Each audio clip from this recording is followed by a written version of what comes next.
Bab 1043. Jadi, berharap kamu bisa diam. Pembakaran jiwa. Warrior yang menyipitkan mata, tak menyangka pria di depannya ini pembakaran jiwa. Pembakaran jiwa bisa meningkatkan kekuatan sendiri, tapi roh akan binasa. Pria di depannya ini sebenarnya memiliki dendam besar apa? Sampai menggunakan pembakaran jiwa. Warrior yang juga tidak gegabah, tangan kanan mengulur muncul sebuah pedang lalu niat pedang masuk ke dalam sarung pedang. Saat ini, ekspresi warrior yang mendadak berubah. Dia mengangkat kepala melihat ke langit, di ujung langit muncul sebuah cahaya putih. Tidak lama kemudian, cahaya putih ini pun mendarat di sisi pria berjubah hitam. Cahaya putih hilang. Seorang pria berbaju putih muncul di sana. Pria berbaju putih berjalan ke depan pria berjubah hitam, tangan kanan menepuk bahu pria berjubah hitam, energi putih pun mengalir masuk ke dalam badan pria berjubah hitam. Tidak lama kemudian, bara api yang ada di badannya pria berjubah hitam pun pelan-pelan redup. Tapi, pria berjubah hitam malah duduk lemas di tanah, muka pucat, napas tidak teratur, seolah-olah ada penyakit parah. "Kenapa menghalangiku?" tanya pria berjubah hitam sambil memelototi pria berbaju putih. "Mau balas dendam, masih ada kesempatan. Kenapa sampai pembakaran jiwa?" ujar pria berbaju putih. "Dia membunuh adikku." Ekspresi pria berjubah hitam sangat kejam, bagaikan raungan seekor binatang buas. "Aku tahu. Tapi, kamu jika pembakaran jiwa juga tidak bisa membunuhnya, akan bagaimana?" ujar pria berbaju putih sambil mengangguk kepala. Pria berjubah hitam memelototi pria berbaju putih dan tidak berkata apapun. Pria berbaju putih pun berkata, "Ingin membalas dendam adikmu, pertama kamu harus tetap hidup." Selesai berkata, pria berbaju putih pun memutar badan memandang warrior yang dan berkata, "Orang yang berani menyinggung perguruan rusa putih, kekuatan pasti tidak akan lemah. Hanya saja, melawan seorang wanita juga begitu kejam, sangat kurang ajar." "Wanita?" Warrior yang menggeleng kepala dan berkata, "Bagiku hanya ada musuh, tidak peduli pria atau wanita, aku pasti akan membunuhnya. Perlu kamu ketahui, jika kekuatanku lemah, yang mati mungkin adalah para wanita kota Yunhai dan perguruan lautan awan. Sampai saat itu, apakah Anda akan menegakkan keadilan bagi para wanita kota Yunhai dan perguruan lautan awan? Tidak, kamu tidak akan. Jadi, berharap kamu bisa diam. Mau bertarung ayo, kalau tidak silakan pergi." Pria berbaju putih memandang warrior yang cukup lama dan berkata, "Sepertinya tinggal di sini terlalu lama, membuatmu merasa tak terkalahkan." Wush.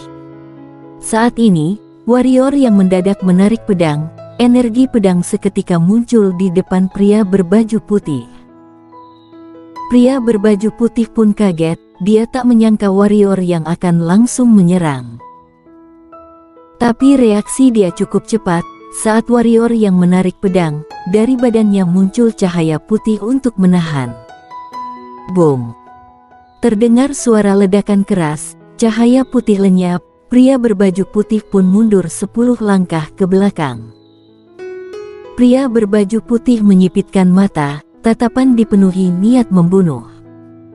Warrior yang tidak memedulikan dua orang ini, melainkan memutar badan pergi. Berjalan sejenak, dia mendadak berhenti dan berkata, "Ada dua alasan tidak membunuh kalian. Pertama, aku tidak waktu bermain dengan kalian, bunuh yang kecil, yang tua datang membalas dendam. Kedua, titipkan pesan pada perguruan kalian, saat pertandingan perguruan rusa putih aku akan datang tepat waktu, kalian bukannya ingin membunuhku, memusnahkan perguruan lautan awan." Sampai saat itu, Ada kemampuan, boleh tantang saja. Pria berbaju putih pun tersenyum remeh dan berkata, lucu sekali. Tak menyangka kamu masih ingin menantang perguruan rusa putih. Baik, kami akan menunggu kedatangan murid perguruan lautan awan. Kami tahu, kamu sedang mengulur waktu, agar kami sekarang tidak menyerang perguruan lautan awan. Tenang saja, kami kabulkan. Menunggu kamu tiba di Senzu di daratan tengah, kamu akan menyadari seberapa konyolnya perkataanmu tadi. Setelah berkata, pria berbaju putih pun menggendong pria berjubah hitam menghilang dari depan mereka. Setelah mereka berdua pergi, dua cahaya pedang berkedip. Selanjutnya Master Gu dan Wu Chen muncul di depan Warrior Yang. Warrior yang mengangguk kepala dan berkata, aku tidak ada pilihan lagi. Benar, tidak ada pilihan lagi. Jika dia tidak pergi maka perguruan lautan awan dan kota Yunhai pasti akan musnah. Dan dia pasti akan dibunuh oleh master perguruan rusa putih. Dia hanya bisa memilih pergi ke sana, lalu membunuh murid hebat mereka, mendapatkan pengakuan dari petinggi perguruan rusa putih. Dengan demikian, perguruan lautan awan dan kota Yunhai baru akan damai tenteram. Manusia asalkan ada nilai diri, baru akan ada orang mendukungmu. Pergi ke perguruan rusa putih, dia juga ingin membuktikan nilai dirinya. Di sana, lebih menakutkan dari yang kamu bayangkan, ujar Wu Chen. Aku tahu. Warrior yang mengangguk kepala, lalu memandang Wu Chen dan berkata, aku ingin keluar dari perkumpulan pedang kuno. Ekspresi Wu Chen dan Master Gu mendengar ini pun berubah. Hening sejenak, Wu Chen menggeleng kepala dan berkata, aku tahu kamu tidak ingin melibatkan kami perkumpulan pedang kuno, tapi, apakah kamu tahu, ini mungkin sebuah kesempatan bagi perkumpulan pedang kuno. Meskipun kamu adalah dekan dari perguruan lautan awan, tapi kamu juga adalah murid perkumpulan pedang kuno. Kamu bisa di pertarungan ini mendapat prestasi gemilang, perkumpulan pedang kuno juga akan ikut terkenal.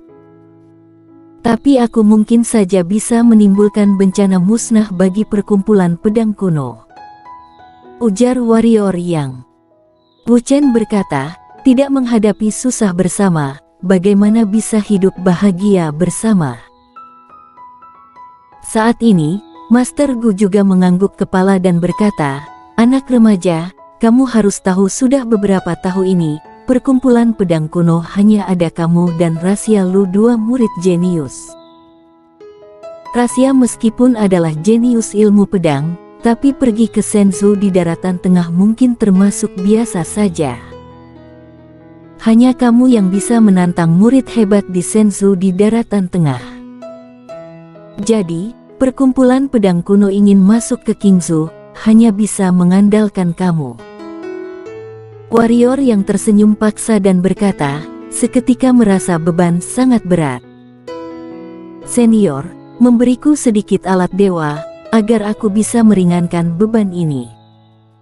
Mengungkit alat dewa, aku baru ingat. Beberapa alat dewa di badanmu sudah seharusnya dikembalikan pada pemiliknya, ujar Wu Chen. Ekspresi warrior yang pun menjadi kaku, tapi tidak lama kemudian kembali normal.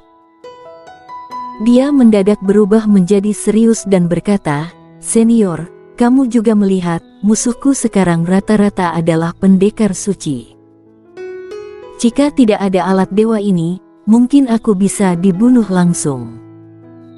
Alat dewa ini semuanya adalah juru selamatku. Kamu mengambil balik, sama seperti mengambil nyawaku.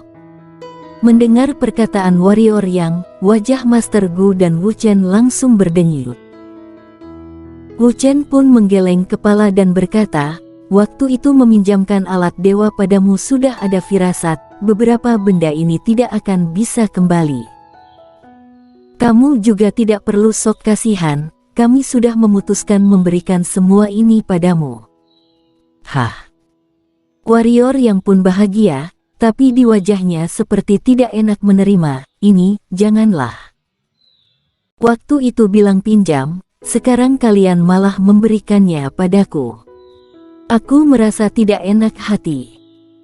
Kalau kamu merasa tidak enak hati, boleh saja dikembalikan pada kami, ujar Wu Chen.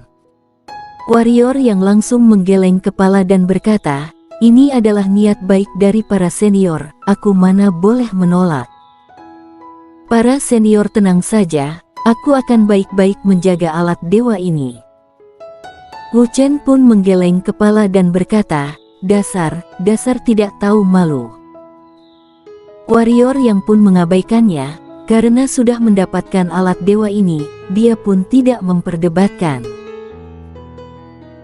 Lalu seolah-olah teringat sesuatu, warrior yang menggerakkan jari, sebuah cincin penyimpanan muncul di depan Master Gu dan berkata, ini adalah benda pusaka yang aku dapatkan di Raja Serigala Langit, semuanya adalah besi alam dewa, aku ingin membuat mereka semua menjadi pedang.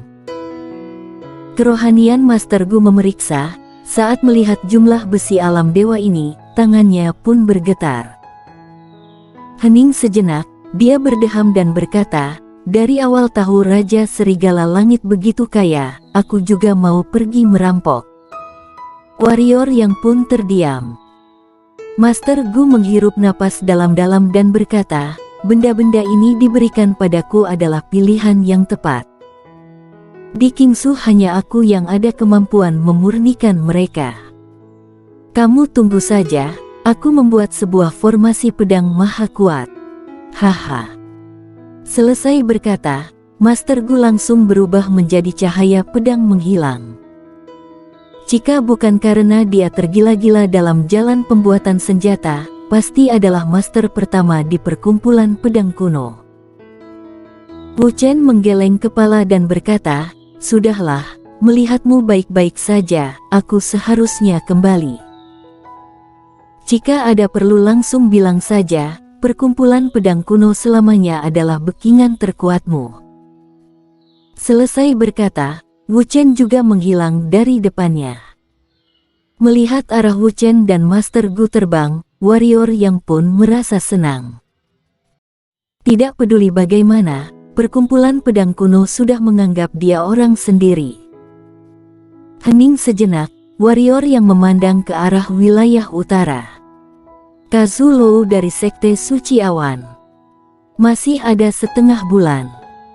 Beberapa saat kemudian, warrior yang mengeluarkan sebuah jimat dan menghancurkannya. Tidak lama kemudian, Chiana dan Regina muncul di depannya. Ada urusan apa mencari kami? Ujar Regina. Klan ular sanca belakangan ini ada pergerakan apa? Tanya warrior yang. Chiana menggeleng kepala dan berkata, semenjak diusir keluar dari pegunungan Serigala Langit olehmu.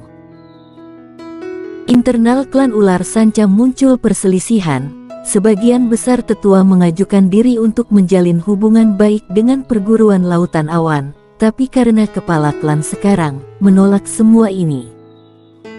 Karena dia ingin berpihak pada Sekte Suci Awan, betul? Tanya warrior yang. Chiana mengangguk kepala dan berkata, Ketua Sekte Suci Awan seolah-olah menjanjikan sesuatu padanya.